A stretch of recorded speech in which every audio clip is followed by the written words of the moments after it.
Il y a presque 3 mois de vacances d'été avant que l'école recommence. Alors notre problème, c'est de nous amuser pendant ces très longues vacances. On pourrait faire une fusée ou combattre une momie. Ah, ce générique incroyable. J'adorais l'écouter. Par contre, ils disent des trucs un peu chelous par moment. Et quand t'es enfant et que t'entends tout ça, ça peut être très mal interprété. Et ça peut pousser à faire un peu n'importe quoi. Il avait un singe à l'eau de vaisselle.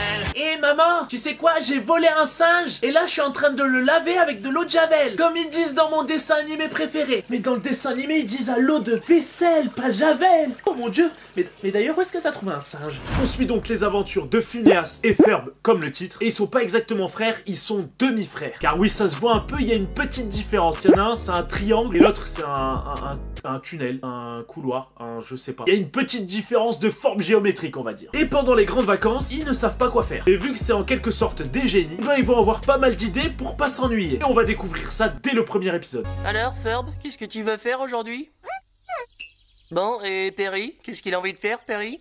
Ah, ça tombe bien que tu me donnes la parole parce que j'ai 1 million d'activités pour vous cet été. Alors d'abord, en toute sécurité par rapport à maman, etc. Ouais, bon, c'est un ornithorynque, hein. Il fait pas grand-chose. Ah bah super, merci de me couper la parole comme ça. Bah oui, c'est vrai que je suis un ornithorynque. Quand je parle, vous comprenez pas ce que je dis, c'est super, merci. Je me casse. Bon, comme à chaque début d'épisode, ils ont un gros souci. Et ce souci, ça va être le déclencheur de toutes leurs péripéties tout le long de leurs aventures. Et ce souci, c'est qu'ils ont juste peur de s'ennuyer parce que les vacances scolaires, elles sont longues. Ouais, c'est vraiment ça, ouais. Du coup, les pauvres ont peur de s'ennuyer et il faut les occuper. Aucun enfant ne se dit ça, surtout le premier jour des vacances. Oh, les vacances! Plus d'école, plus de devoirs, plus rien! On est d'accord? Oh non!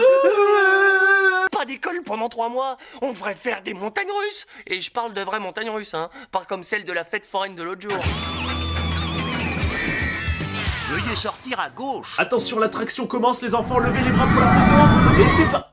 Ah, c'est déjà fini? C'est terminé, ça fera 20 €. Et tenez, 20 €, encore un tour s'il vous plaît. Merci. Allez les enfants, on est reparti et... Déjà fini? 20 € s'il vous plaît. Oh, bande d'escrocs! Est-ce que c'était nul? Moi, si je construisais des montagnes russes, j'ai trouvé! Je sais ce qu'on va faire aujourd'hui! Phineas, Ferb, je dois aller faire des courses. Soyez sages en mon absence. Oh, maman n'est pas là aujourd'hui, je sais ce qu'on va faire. Oui, des montagnes russes. Ouais, c'est ce qu'on va faire, oui. Oui, des montagnes russes, ouais, c'est ce qu'on va faire. Et oui, leur objectif du jour, construire des montagnes russes. Tout simplement, oui, tout simplement. Ah oui, c'est pas des enfants comme les autres, hein. Moi, à leur âge, je le rappelle, ils ont seulement 11 ans. Je faisais des Lego et je jouais à Pokémon sur la Game Boy. C'est tout. C'est moi qui les surveille. Tu leur as dit qu'ils doivent m'obéir? Calme-toi, Candice, ils n'ont pas besoin qu'on les surveille. Mais si jamais il se passe quelque chose? Du genre. Si jamais un satellite sort de son orbite et vient s'écraser sur la maison? Dans ce cas-là, tu serais responsable d'eux. Yes, oui, je serai responsable d'eux si une météorite s'écrase sur eux. Et après, si je suis responsable d'eux, ils n'auront plus le choix de m'écouter.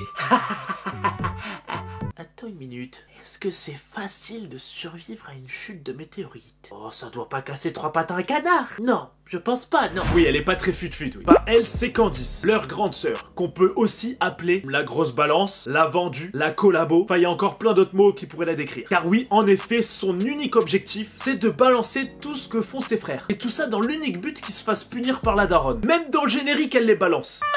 Phineas et Ferb ont fait la chanson du générique. Ouais, bien joué, Ferb. Mais non, je peux pas, je te dis. Je dois surveiller mes frangins. Ils s'en sortent toujours parce que maman les prend jamais sur le fait. Mais un de ces 4, je vais me débrouiller pour qu'elle les prenne la main dans le sac. Faites moins de bruit, je suis au téléphone. Hein? Non mais c'est quoi là? Un lion? Alors, pour construire des montagnes russes, il faut, note bien tout, hein, du fer, du bois, de la colle, du scotch, du cuivre, un lion, une caravane. Attends, mais c'est quoi ce manuel? Comment devenir gitan? Ah, ok, bah faut être gitan en fait pour construire des montagnes russes. Bon allez, Ferb, viens, on devient gitan. La est mort. Eh bien, mon cousin. Nos deux héros commencent alors les travaux dans leur jardin et ça avance très très bien. Un peu trop vite d'ailleurs. Phineas, c'est quoi ce truc? Ça te plaît? Je vous rappelle qu'ils ont 11 ans, 1 et 1. Ah, je vais le dire à maman. Et quand elle verra ce que vous faites, vous serez punis. P-U-N-I. Collabo. C-O-L-L-A-B-O. Bon, du coup, Candice fonce au magasin voir sa mère pour balancer ses frères. Mais d'ailleurs, je me demande pourquoi elle va jusqu'au magasin. C'était plus simple de lui téléphoner, non? Et en plus, on sait que la mère a un téléphone portable. Bon, pendant que la grande sœur pas très fut-fut part au magasin, nos deux héros vont être rejoints par Isabella, qui est amoureuse folle de Phineas. Du coup, elle va tout le temps lui parler comme ça. Salut, Phineas. Oh, salut Isabella. Salut Phineas, hein. Pendant que nos héros construisent leur montagne russe, on va découvrir que leur animal de compagnie, Perry l'ornithorynque, d'ailleurs je savais même pas qu'on pouvait adopter ce genre d'animal, je connaissais même pas cet animal d'ailleurs avant ce dessin animé, je vais aller voir sur Wikipédia et ça ressemble à ça, voilà, comme ça vous le savez. D'ailleurs s'il vous plaît dites-moi que vous êtes comme moi et que vous ne connaissiez pas cet animal avant ce dessin animé. S'il vous plaît. Bon, où est-ce que j'en étais? Enfin on va découvrir que Perry est en fait un agent secret. Ouais, un agent secret. Bonjour, agent P. Le diabolique Doofenshmirtz prépare un mauvais coup. Eh oui, personne s'en doutait, même pas vous derrière votre écran. Je suis agent Ri. Perry. Bon, ensuite, Perry reçoit une mission comme dans tous les films d'agents secrets. Et il doit en gros empêcher le docteur Doofenshmirtz. J'ai réussi à le dire du premier coup. Ne me jugez pas, j'ai pas fait allemand LV1, c'est très dur à dire, Doofenshmirtz. Oh, mais j'arrive à le dire tout le temps maintenant. Je me suis bien entraîné.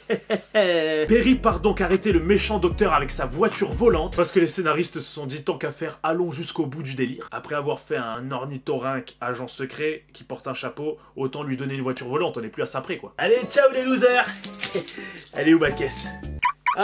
Ah c'est vrai, je l'ai garé là-haut. Allez, ciao. Entre-temps, nos deux frères continuent la création de leur montagne russe, et pour ça, ils doivent donc obtenir des permis de construire et trouver du matériel. Et tout ça, je tiens à le préciser, en une matinée. À partir du moment où on a un ornithorynque qui est agent secret, que l'autre il construit des montagnes russes en deux, que la fille elle part... C'est que le premier épisode. Vous n'êtes pas un peu jeune pour être ingénieur en montagne russe? Si, et alors? Eh bien, je suis très impressionné. Votre permis de construire est en ordre, mais c'est la première fois que j'en vois un écrit au crayon à papier. Très étrange votre permis de construire. Tout est écrit au crayon, et à la place de la signature, il y a un petit cœur et des petites étoiles autour là. C'est très mignon, hein. Bon, ça fera l'affaire. Vous auriez juste une carte d'identité ou un permis de conduire? Ah oui, tenez, il est là. Merci, parfait.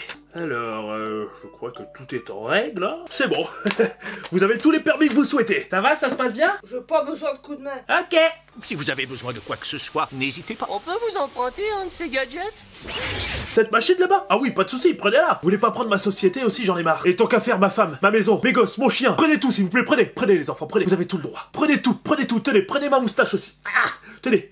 Allez-y. Oui, c'est aussi simple que ça. Enfin, dans le dessin animé. Du coup, nos héros vont récupérer tout le matériel qu'il faut et vont construire leur immense attraction dans toute la ville. En parallèle, notre agent Perry est en train de combattre le méchant scientifique, enfin docteur, mais il va se faire capturer et va découvrir le plan diabolique de celui-ci. J'ai recouvert toute la côte est du pays de papier alu. Et quand je poserai mon aimant géant près de mon super amplificateur de magnétisme, j'inverserai la rotation de la Terre. Hein? Inverser la rotation de la Terre? Pourquoi faire?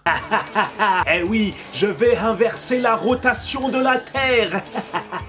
Pourquoi? Parce que je suis un méchant, pardi. Et peut-être parce que conquérir la planète, trop de méchants l'ont déjà pris. Du coup, fallait trouver quelque chose de plus original. Et inverser la rotation de la Terre, ça c'est original, mon petit Kinder.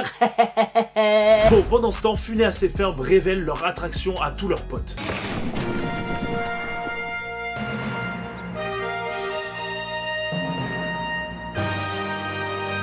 Je rappelle, ils ont fait ça en une matinée. Et ils ont seulement 11 ans. Alors qui veut tenter l'aventure?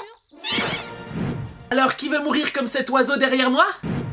Bon, ils vont commencer l'attraction. Phineas va essayer de faire les consignes de sécurité, mais il va se rendre compte que ça sert à rien, surtout qu'aucun enfant n'a une ceinture à sa disposition. Et que de toute façon, ils vont tous mourir. Ah oui, vu la gueule de l'attraction, c'est sûr. Bon, et là, l'attraction va commencer. Et là, ça va partir en n'importe quoi. Vous avez tous signé la décharge?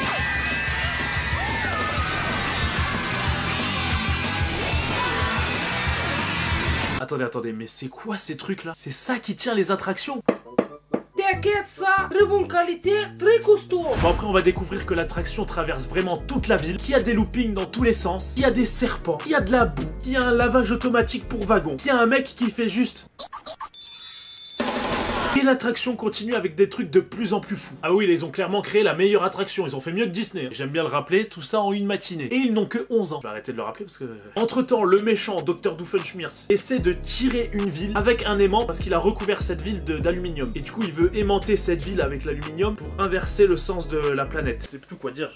Oui, on peut dire que ça va développer l'imagination des enfants, certes, oui. Et inverser la rotation de la... Ben, ça n'a pas marché. Ah bah oups, inverser la rotation de la Terre ça n'a pas marché. Je crois que je suis vraiment nul en méchant hein. Bon du coup suite à ça, il y a une géante boule d'aluminium qui se dirige droit vers eux. Mais attention, Perry va choper un hélicoptère et se débarrasser du méchant, puis attraper l'aimant et va en même temps enlever avec cet aimant les montagnes russes de nos héros. Ouf. Mais attendez, c'est pas fini, ça va partir en couasse encore un peu plus. Regarde, tu vois? Bon, j'abandonne. Qu'est-ce que je suis censée regarder? C'est pas possible! Elles étaient là, des montagnes russes immenses!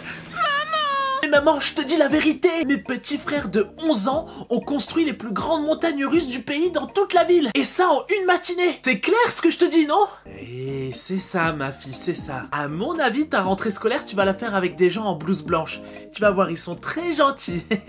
Oh là là. Là, il s'est passé tellement de trucs en quelques secondes, mais on n'y pense pas assez. Mais dans tout ça, le pilote de l'hélicoptère, il s'est pas posé des questions? Ah, j'ai cru entendre un bruit. Ah, ça a secoué. Je pense que je viens d'atterrir. Parfait. Bon allez, on va rentrer chez moi maintenant. Où est-ce que je suis là? Elle est où la porte de sortie de l'hélicoptère? Bon là, ça part totalement en freestyle. Le wagon va se détacher et ensuite le wagon s'accroche à une grue, puis à un avion, puis à la Statue de la Liberté, puis au McDrive, puis sur la pointe de la tour Eiffel qui va les propulser dans l'espace. Puis ensuite, ils vont retomber dans leur jardin, l'air de rien. Ils vont être amortis par l'arbre, justement, qui est dans le jardin. Tout s'est bien passé, parfait, voilà. Et pile à ce moment-là, la sœur arrive avec la mère et veut tout balancer. Mais ça va encore échouer, parce qu'ils sont justement, ils ont atterri à temps dans le jardin. Et à la fin, on a droit à un petit moment émotion. Eh bien, un frère est un frère. Mais j'aurais pas pu trouver mieux que Ferb. Tu vois ce que je veux dire? Tu sais, Ferb, pour moi, t'es plus qu'un frère, t'es vraiment mon meilleur ami. Et... Voilà, fin de l'épisode. Ouais, c'est vraiment la fin. Bon, en gros, là, vous connaissez le schéma classique de chaque épisode. Mais oui, c'est vraiment ce schéma à chaque épisode. Regardez, je vais prendre un autre épisode. Ça va commencer, ils sont sous un arbre, ils s'ennuient. Soudain, un élément va les agiter et va leur faire trouver leur activité du jour. Qu'est-ce que c'est ce bruit formidable? Génial!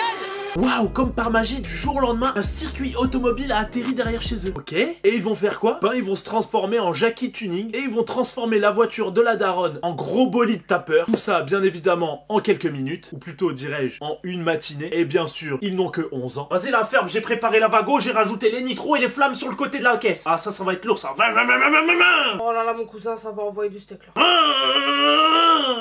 T'as mis les lumières? Ouais, le son, la télé à l'arrière de la voiture, les boum boum bam bam. À côté de ça, la grande sœur, comme d'hab, va vouloir tout balancer, mais à chaque fois va avoir un événement qui va la faire passer pour une folle. Et du coup, sa mère va jamais la croire. Et à côté de tout ça, et pendant que nos deux héros vont devenir des pilotes de course à seulement 11 ans, leur animal de compagnie est encore en train de combattre le docteur Doofenshmirtz. Et après patati patata, tous les événements vont s'entrelacer et à la fin, tout va redevenir normal. Et nos héros vont juste vivre une bonne aventure. Et leur sœur va encore passer pour une folle. Et Perry va encore sauver le monde. Et Doofenshmirtz, le méchant, va avoir encore des plans éclatés. Et patati et patata. Et à la fin, tout va redevenir comme au début. Et la mère va juste penser que ces deux enfants sont deux abrutis qui passent leur journée sous un arbre à rien faire. Voilà, dites-moi en commentaire le prochain animé que je dois faire. Et n'hésitez pas à le dire plein de fois pour que je puisse le voir. Lâchez un maximum de pouces bleus, abonnez-vous et activez la cloche. Et on se retrouve très vite pour une prochaine vidéo.